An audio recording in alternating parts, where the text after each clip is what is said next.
ETF index mutual funds నేర్చుకుని stock మార్కెట్లో రాణించాలనుకుంటున్నారా? వెంటనే ఈ నెంబర్కి కాల్ చేయండి.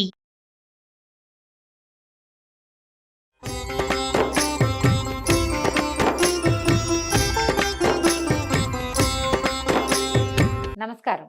విష్ణు పురాణం 18వ భాగంలోకి వచ్చాం. యయాతి కథ వినబోతున్నామండి. ఇంతకుముందు యదువంశం గాథ మనం విన్నాం. ఒక 5-6 ఎపిసోడ్లుగా సుమన్ టీవీలో కనిపిస్తుంది, మీరు చూడొచ్చు. అంటే కృష్ణుడు ఎందుకు యదువంశంలో శాపగ్రస్తమైన యదువంశంలో జన్మించాడు అని చెప్పడం కోసం ఒక 3-4 ఎపిసోడ్లుగా యయాతి చరిత్ర అంతా చెప్పబడింది. ఇక్కడ కొంచెం విష్ణు పురాణంలో కొంచెం బ్రీఫ్గా వెళ్తుంది. అయితే శుక్రుడు తన కుమార్తె అయిన దేవయానితో అట్టే ప్రేమగా ఉండకుండా అల్లుడు శర్మిష్ఠతోటి ప్రేమగా ఉంటున్నాడన్న కోపంతో యయాతిని ముసలివాడివైపోమని శపించాడు, వృద్ధాప్యం వచ్చేయాలి అని. అయితే ఈ ముసల్తనాన్ని ఓడ్చుకోలేక యయాతి శుక్రుడిని ప్రార్థించి అనుమతి పొంది ఒకనాడు తన కొడుకులందరినీ రప్పించి ఇలా అడిగాడట: ఈ ముసల్తనం వల్ల భోగానుభవం లేక చాలా చింతకి గురయ్యాను. నా కోరికలు తీరే వరకు మీలో ఎవరో ఒకళ్ళు మీ యవనాన్ని నాకు ఇచ్చి ముసల్తనం తీసుకోవాలి. ఎవరైతే ఇట్లా తీసుకుంటారో వాళ్ళకి రాజ్యాధికారం ఇస్తానని అన్నాడు. అనేసరికల్లా ముసల్తనం అంగీకరిస్తారా ఎవరైనా? ఉన్నట్టుండి ఓ 24-26 సంవత్సరాల పరువంలో ఉన్నవాడికి 70-80 ఏళ్ల వృద్ధాప్యం, కాళ్ళు ఉనికిపోతాయి, కళ్ళు కనపడవు, చర్మం ముడతలు పడిపోతుంది, స్త్రీ సౌఖ్యం ఉండదు, ఆహార సౌఖ్యం ఉండదు, నిద్రా సౌఖ్యం అసలు ఉండదు. ఏ సౌఖ్యము లేని వృద్ధాప్యాన్ని ఎవరు తీసుకుంటారు? ఏ కుమారుడు ఒప్పుకోలేదు. కానీ కడసారి వాడైన పూరుడు మాత్రం దానికి ఒప్పుకున్నాడు, నేను తీసుకుంటానన్నాడు. అయితే యయాతి పైనున్న 4 కుమారుల మీద కోపం తెచ్చుకుని, మీ కొడుకులు రాజార్హులు కాకపోదురుగా కానీ శాపం ఇచ్చి పూరునికి తన ఆ ముసల్తనాన్నిచ్చి వాడి యవనాన్ని తాను గ్రహించి చిరకాలం యథేచ్ఛగా కామోపభోగాలు తన భార్యలతోటి విశ్వాసి అనే అప్సరసతోటి కూడా యవ్వనం పూర్తిగా అనుభవించి ఒకనాడు తన మనసులో ఇట్లా అనుకున్నాడట: ఇన్నాళ్ళు వివిధ భోగాలు అనుభవించాను, వెలితి లేదు, తల వెంట్రుకలతో సహా శరీర బలం జీర్ణించినా ముసల్తనం వచ్చినా కూడా ఆశలు జీర్ణించవు. అవివేకులమైన వాళ్ళు ఆశకు చుట్టుకుపోయి వివిధ దుఃఖాలు అనుభవిస్తారు. వివేకులైన వాళ్ళు ఏం చేస్తారు? ఆశలకు లొంగక సుఖశాంతులు అనుభవిస్తారు. నేను చాలా కాలం విషయ సుఖాలు అనుభవించాను, ఇంకా ఆ కోరిక తీరకుండా ఇంకా ఎప్పటికప్పుడు ఇంకా తినాలి, ఇంకా అనుభవించాలి, ఇంకా తిరగాలి, ఇంకా ఇదే బాధ అనిపిస్తూ ఉంటుంది. కాబట్టి ఇక చాలు, ఈ ఆట కట్టించాలని అనుకుని ఈ సుఖాలు భోగాలు కూడా, సుఖభోగాలు అణచకపోతే అణగవు, వాటిని అణిచేయాలి. ఈ వయసు వచ్చింది, ఈ బాధ్యత వచ్చింది, పిల్లలు ఇంత పెద్దవాళ్ళు అయ్యారు, ఇంకా ఇది మానాలి అన్న ధోరణి లోపల వస్తే తప్పిస్తే శరీరం అణగదండి. ఇది ఇవాల్టి కథ కాదు, కలికాలంలోనే కాదు, ముందు కాలాల్లో కూడా ఎప్పుడూ శరీరము కామోపభోగాన్ని కోరుకుంటుంది. ఇంకా అడుగంటాలని ఒక గట్టి నిర్ణయానికి వచ్చి పూర్ణకు యవనం ఇచ్చి వారి నుంచి తన ముసల్తనాన్ని తీసుకున్నాడు. అతడికి పరిపాలకుడుగా పట్టాభిషేకం చేశాడు. తపశ్చర్య కోసం అడవికి వెళ్ళిపోయాడట. అయితే పూరుడు ఏం చేశాడు? నలుదిక్కులా కలిగిన రాష్ట్రాలకి వరుసగా తన అన్నల్ని పరిపాలకులుగా నియమించి అంతకు అధినేతగా తానుంటూ రాజ్యపాలన చేస్తూ ఉండేవాడు. ఇక యయాతి కొడుకులలో పెద్దవాడైన యదువు వంశ కథ చెప్తాను విను. యదువంశ వర్ణన అండి, మనం ఇదివరకు విన్నదే, ఇక్కడ ఇంకొక రకమైన వివరం కనపడుతుంది.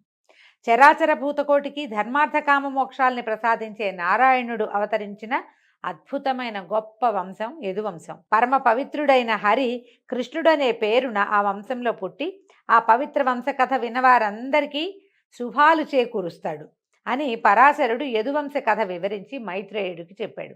యదువుకి 4 కుమారులు, 4 పురుషార్థాల్లాగా ఉండేవాళ్ళట. సహస్రజిత్తు, క్రోష్ఠుడు, అనలుడు, నహుషుడు అని వాళ్ళ పేర్లు. వీళ్లలో సహస్రజిత్తుకి శతజిత్తు, వానికి హేహయ తాళజంగ వేణుహైలని 3 కుమారులట. హేహయునకు ధర్ముడు, వానికి కుంతలుడు పుట్టారు. కుంతలుని పేరుతోటే ఆ దేశానికి కుంతల దేశం అని పేరు వచ్చిందిట. కుంతలుని కుమారుడు సభాజిత్తు, అతని కొడుకు మాహిష్మంతుడు. మాహిష్మంతుని పేరే మాహిష్మతీపురమైంది. దత్తాత్రేయుల వారు ఉంటారు ఇక్కడ అని చెప్తారు. మహిష్మంతుని కొడుకు భద్రశ్రోణి, వాడి కొడుకు దుర్దముడు, వాడి కొడుకు ధనకుడు, అతని కొడుకులు కృతవీర్యుడు, కృతాగ్ని, కృతధర్ముడు, కృతాజుడు అనేవాళ్ళు. కృతవీర్యుని కొడుకు 1000 చేతులవాడు, వాడి పేరు అర్జునుడు.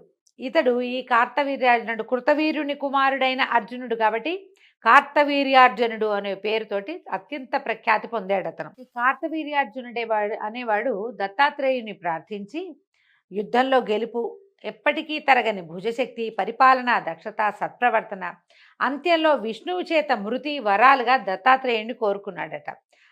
అలాగే వరాలు పొంది సూర్యుడిలాగా ప్రకాశిస్తూ శత్రువులను గెలిచి దీన సంరక్షణ చేస్తూ సప్తద్వీపాలతో సహా భూమిని ఒక్క చేత్తో పరిపాలించాడట. అతని ఐశ్వర్యానికి ఏలాంటి దెబ్బ లేదు. అలాగే అతని ఏలుబడిలో ప్రజలకు పేదరికం అనేది తెలియదట. అందరూ ధనేశ్వరులుగానే ఉండేవారు.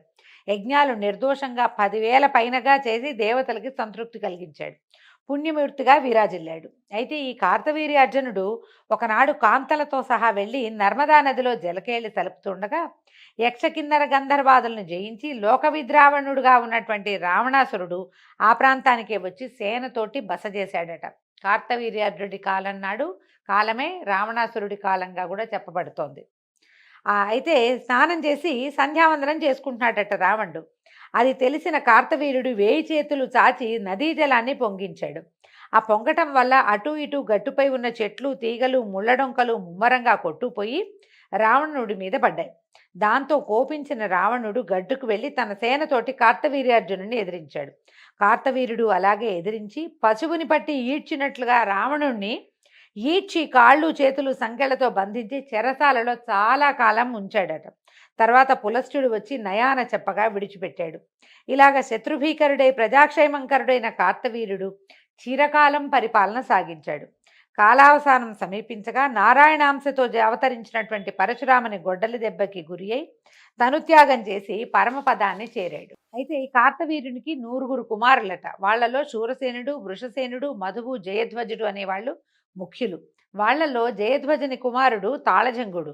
వానికి 100 కొడుకులట. వాళ్లలో మొదటివాడు వీతిహోత్రుడు. వాని తమ్ముడు భరతుడు. భరతునకు వృషుడు, వృషునకు మధువు, అతనికి వృష్టి ప్రసిద్ధమైన కుమారులుగా ఉన్నారు. వృష్ణి పేరుతోటే వంశం రూపొందింది. ఇక యదుపుత్రుడు క్రోష్ఠుడు. వృష్ణి వంశం ఇదే మనకి మహాభారత భాగవత గాథల్లో అంధక వృష్ణి అలా కులాలు కనపడతాయండి. ఈ వృష్ణి అనే వంశం కూడా వీళ్ళ వంశంలోనే ఒకడి వల్ల ఏర్పడిందట. ఇక యదువు యొక్క పుత్రుడు క్రోష్ఠుడు. వాడికి వంశకారకుడైన కుమారుడు కలిగాడు. వాడి పేరు ధ్వజనీషుడు. వాని కొడుకు స్వాతి. అతని కుమారుడు ఋష్యంకుడు అనేవాడు. ఈ ఋష్యంకునికి కొడుకు చిత్రరథుడట. అతని కొడుకు శశిబిందుడు. జగత్తునంతా ఏకఛత్రాధిపత్యంగా పరిపాలించిన చక్రవర్తిగా పేరొందాడు శశిబిందుడు అనేవాడు. వాడికి లెక్కకి మించిన భార్యలు ఉండేవాళ్ళట. అందరినీ సమదృష్టితో చూస్తూ ఇష్టమైన వస్తువస్త్రాలని సమకూరుస్తూ సవిలాసంగా ఆనందపరుస్తూ ఉండేవాడట. ఈ శశిబిందుకి భార్యలందరి యందు కుమారులు కలిగారు. 10 కోట్ల మంది కుమారులట. ఎంత విచిత్ర గాథలుగా ఉంటాయోనండి పురాణ గాథలు. అందరూ విద్యావంతులు, బుద్ధిమంతులు, బలవంతులు. వారి సహాయంతో ఈ శశిబిందుడు అనేవాడు ఈ సప్తద్వీపైన వసుంధరని ఎదురు లేకుండా పరిపాలించాడట. వాని కుమారులలో పెద్దవాడు, ఈ రాజు యొక్క కొడుకుల్లో పెద్దవాడు పృథుశ్రవుడు.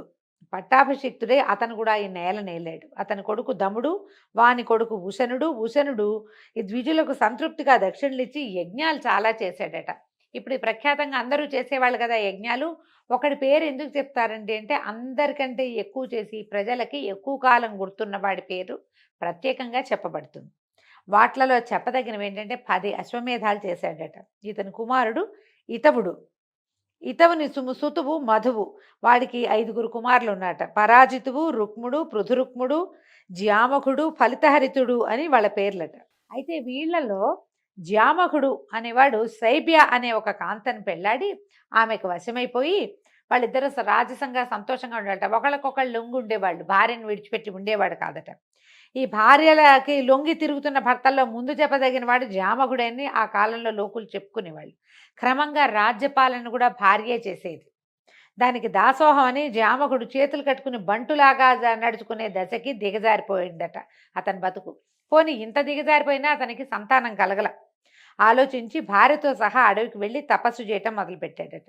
అయితే ఏమైంది, భార్యాభర్త ఇద్దరు వెళ్ళిపోయేసరికి ఇక్కడ రాజ్యాంగం నడవక శత్రురాజులు సేనలతో వచ్చి ఈ నగరాన్ని, రాష్ట్రాన్ని ఆక్రమించారట.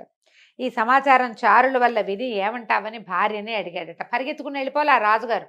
రాణిగారిని అడుగుతున్నాడు. అడిగితే ఏమందట, నువ్వు వెళ్ళు, వాళ్ళని జయించి నగరము రాష్ట్రము స్వాధీనం చేసుకురా అని భార్య అనుమతి ఇచ్చాక అప్పుడు ఈయన వెళ్ళి వజ్రాయుధం లాంటి బాణాలు ప్రయోగించి శత్రురాజుల సేనలను కంటపడిన వాళ్ళందరినీ చిత్రవద చేశాట. అంత చేయగలిగిన వాడు భార్యా విధేయుడుగా ఆమె ఏం చెప్తే అది చేసే స్థాయిలో ఉండేవాడు. తప్పని కాదండి, పురాణంలో కూడా తప్పుగా చెప్పటం లేదు. కానీ ఇంత పరాక్రమశాలి అయిన వాడు భార్యా విధేయుడిగా ఉండటం కొంచెం విశేషం, వింతగా ఉందన్నమాట. వాని పరాక్రమము బాణప్రయోగము తెలిసి నిలవలేక శత్రురాజులు పారిపోయి కొండ గుహల్లోనూ అడవుల్లోనూ తలదాచుకున్నారట. రాజు వాళ్ళని అలా విడిచి వస్తూ ఉండగా దారిలో ఈయనకి ఒక రాజకన్యక కనపడిందట. కంట్లోంచి కారుతున్న నీళ్లతోటి బట్టలు చీర తడిసిపోయేంత ఏడ్చేస్తోందట ఆవిడ. అంత దుఃఖిస్తూ ఉంటే సరే ఈయన వెళ్ళి అడిగాడు, ఎవరమ్మా ఏమిటంటే, మా అమ్మ నాన్న మా తల్లిదండ్రులు వాళ్ళు కనపడలేదని దుఃఖించింది. ఈయన ఏం చేశాడు, జామకుడు ఆమెను ఊరడించి ఆమె రూపానికి మురిసి ఓదార్చి ఆమెను వెంబడబెట్టుకుని నగరానికి తీసుకుపోయాడు. చెప్పేసరికల్లా ఏమనుకున్నాడు, ఈ శైబ్యతో చెప్పి ఆమెకు ఎట్లాగో సంతానం లేదు కాబట్టి ఈ అమ్మాయిని పెళ్లి చేసుకుంటానంటే ఒప్పుకుంటుందని అనుకుని రథం ఎక్కించి తీసుకెళ్లేసరికల్లా శైబ్య వీళ్ళు అందరూ వచ్చి ఎదురొచ్చి స్వాగతం చెప్పాక ఆవిడ ఈ పక్కనున్న అమ్మాయిని చూసేసరికల్లా కోపం వచ్చేసిందట ఆమెకి కొరకొరలాడుతూ. అయితే ఆ కోపంతో ఆవిడ ఏమంది, ఎవరిది, ఎందుకు తీసుకొచ్చావు, దీన్ని మోహించావా, పెళ్లి చేసుకోవాలని అనుకుంటున్నావా ఈ ముసల్తనంలో, అది కూడా నేనుండగా ఇదేం విపరీత బుద్ధి నీకు అని గసిరేసింది భర్తని. గసిరేసరికల్లా ఈ శైబ్య మాటలకి జంకి గుండె దడదడలాడగా బెదురుతూ చూసి రాజు ఏమన్నట్ట, ఇది కోడలు అని చెప్పాడట. కోడలు మన ఇంట్లో ఉండొచ్చు కదా, ఉంచుకోవచ్చు కదా అని తీసుకొచ్చాను, నీకు ఇష్టమైతే నీతో ఉంచు, కాదంటావా ఎక్కడికైనా పంపించమన్నాడు.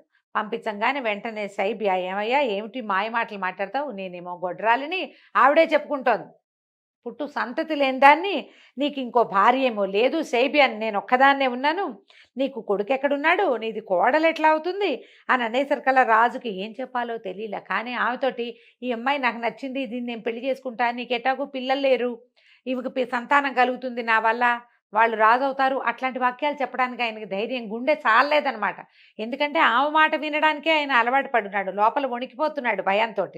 ఏమన్నాడు, బాగా దిటవ చేసుకుని, ఇలా గొడ్రాలు అయ్యే ఉంటావా, నీ కొడుకు కలగడా, కోడలు ఉండదా నీకు అన్నాడు. అనగానే ఆవిడ ఏం చేసింది, నవ్విందట. నవ్వుతూ సరే రా అని మేడలోకి తీసుకుపోయిందట. ఆ పిల్లని తీసుకెళ్తే కొంతకాలం హాయిగా ఉన్నారట వాళ్ళు. తర్వాత ఆవిడ గర్భవతి అయింది. ఈవిడికి మంచి రూపురేఖలతో, ఏమిటి ఇంత వృద్ధాప్యంలో చాలా పెద్దదైన తర్వాత ఆమెకు ఒక కుమారుడు కలిగాడు. ఎంత చక్కటి రూపురేఖలు, అతని పేరు విదర్భుడు అని పేరు పెట్టుకున్నారట. పిల్లవాడు పెరిగాక మొదట ఈయన రాజు తీసుకొచ్చాడు కదా అమ్మాయిని, ఆ అమ్మాయినిచ్చి వివాహం చేశారట. పురాణంలో గాథలు ఇలాగే ఉంటాయండి. ఇంతకుముందు కూడా చాలా వయసున్న అమ్మాయిని పెళ్లి చేసుకున్న గాథలు 2-3 విన్నాం. ఇప్పుడు ఇట్లా ఏ అమ్మాయి అయితే వీళ్ళ ఇంట్లోకి వచ్చాక పుట్టాడో కుమారుడు, అతనికిచ్చి వివాహం చేసుకున్నారు. రాజ్యాధికారం అప్పచెప్పి తన కొడుకుకి ఈ విదర్భుడికి రాజ్యాన్ని అప్పచెప్పాడు. ఎప్పుడైతే ఈ పరిపాలకుడుగా విదర్భుడు అయ్యాడో ఆ ప్రాంతాన్ని విదర్భ దేశంగా ప్రఖ్యాతి పొందిద్దట. విదర్భ దేశం, వైదర్భి అంటే మనం రుక్మిణీదేవి విదర్భ రాజకుమార్తె, ఆమెను వైదర్భి అని పిలుస్తారు. అతనికి 2 కుమారులు పుట్టారు, క్రధకైశికుడు, రోమపాదుడు అని వాళ్ళ పేర్లట. రోమపాదుని కొడుకు విభ్రుడు, వాడి కొడుకు ధృతి, ధృతి కొడుకు కౌశికుడు, వీడి కొడుకు చేది. ఈ చేది వంశీయులు చైద్యులు. ఆ దేశానికి చేది దేశం అని పేరుంది. మళ్ళీ ఈ చేది దేశం ఏదో కాదండి, శిశుపాలుడు పుట్టాడు కదా, శిశుపాలుడు ఉన్నాడు. ఎలాగ మనకి జయ విజయులు ఇద్దరు 3 జన్మలు ఎత్తారంటారు. 3వ జన్మలో శిశుపాల దంతవక్తులుగా జన్మించారు. ఆ శిశుపాలుడు మళ్ళీ ఎవరో కాదు, కృష్ణుడి యొక్క మేనత్త కుమారుడు. ఆమెని చేది వంశంలో ఉన్న రాజుగారికి ఇచ్చారు. కాబట్టి ఈ శిశుపాలుడిని చైద్యుడు అని కూడా పిలిచేవారు. చేది రాజు అనమాట అతను. ఈ క్రధకైశికుడికి ఇందుమతి అనే కూతురు, కుంతి అనే కుమారుడు కలిగాడట. ఈ ఇందుమతి సూర్యవంశజుడైన అజునికి భార్య అయింది. కుంతి ధర్మ పద్ధతిగా ధరణిని పరిపాలిస్తూ భోగభాగ్యాలు అనుభవిస్తూ ఉన్నాడు. ఈ కుంతికి వృష్ణి, వానికి ధృతి, వానికి దాశార్హుడు, వానికి వ్యోముడు, వానికి అనుడు, వానికి పూర్వహోత్రుడు, వానికి అంశుడు, అతడికి సాత్వతుడు కుమారులు. సాత్వతుని కుమారుడు ఉత్వకుడు. ఈ జామకుని వంశకథలు భక్తితో విన్న వాళ్ళకి ఏ పాపాలు అంటవట. అంటే ఒక కన్యను వలచి కూడా ఆమెని కోడలుగా చేసుకోవటానికి అంగీకరించి దానివల్ల సంతానాన్ని పొందాడు ఈ జామకుడు. అందుకని ఇతని కథ వింటే పాపం అంటదని చెప్తారు.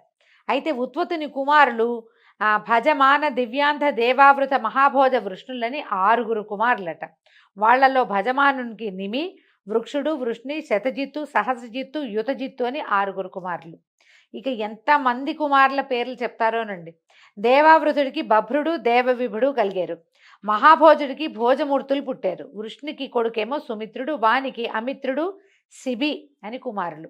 అమిత్రుడికి సుతుడేమో నిఘ్నుడు, వానికి ప్రసేనుడు సత్రాజిత్తు అని 2 కుమారులు కలిగారు. ఈ ప్రసేనుడు సత్రాజిత్తు తెలియని భారతీయులే ఉండరండి. ఎందుకంటే భారతదేశంలో ప్రఖ్యాతంగా జరుపుకోబడేది వినాయక వ్రతకల్పం. అందరూ వినాయక చవితి పూజ చేసుకుంటారు. తెలుగునాట చాలా ప్రఖ్యాతంగా వ్రత కథ వినాలన్న నియమం ఉంది మనకి. అందులో మనం ప్రఖ్యాతంగా చెప్పుకునేది కృష్ణమూర్తి మీద వచ్చినటువంటి శమంతకమణి దొంగతనం. ఆయన మీద పడింది కదా శమంతక వృత్తాంతం. ఆ వృత్తాంతంలో కథలో ప్రధాన నాయకులు ఎవరంటే ఒకడు సత్రాజిత్తు, రెండోది అతని తమ్ముడైన ప్రసేనజిత్తు. ప్రసేనుడు మరణిస్తే ఆయన ఆ వజ్రాన్ని ఈయన దొంగిలించాడేమో, కృష్ణమూర్తి ఏమైనా స్వాధీనం చేసుకున్నాడేమోనని అనుమానపడతారు. మనకి ఈ పేర్లు తెలుసు కదా, అక్కడికి వచ్చామన్నమాట. ఈ సత్రాజిత్తు బ్రహ్మాండ భాండాన్ని ఆవరించిన చీకటిని మటుమాయం చేసే వెలుగులు కలిగినటువంటి 1001 కిరణాలు కలిగినవాడు, కాలకర్త, పరాపర విద్యల చేత సాక్షాత్కరించేవాడును, త్రిమూర్తి స్వరూపుడును అయినటువంటి సూర్యభగవాను నిశ్చల శ్రద్ధాభక్తులతోటి తపస్సు చేసి ప్రసన్నుని చేసుకున్నాడు. భాస్కరుడు ప్రత్యక్షమయ్యాడు. ప్రత్యక్షమైన భాస్కరుడు సత్రాజిత్తుకి ఏం వరం ఇచ్చాడో, దానివల్ల ఆ వర ప్రభావంలో అతనికి ఏం లభించిందో రేపటి భాగంలో తెలుసుకుందామండి. నమస్కారం.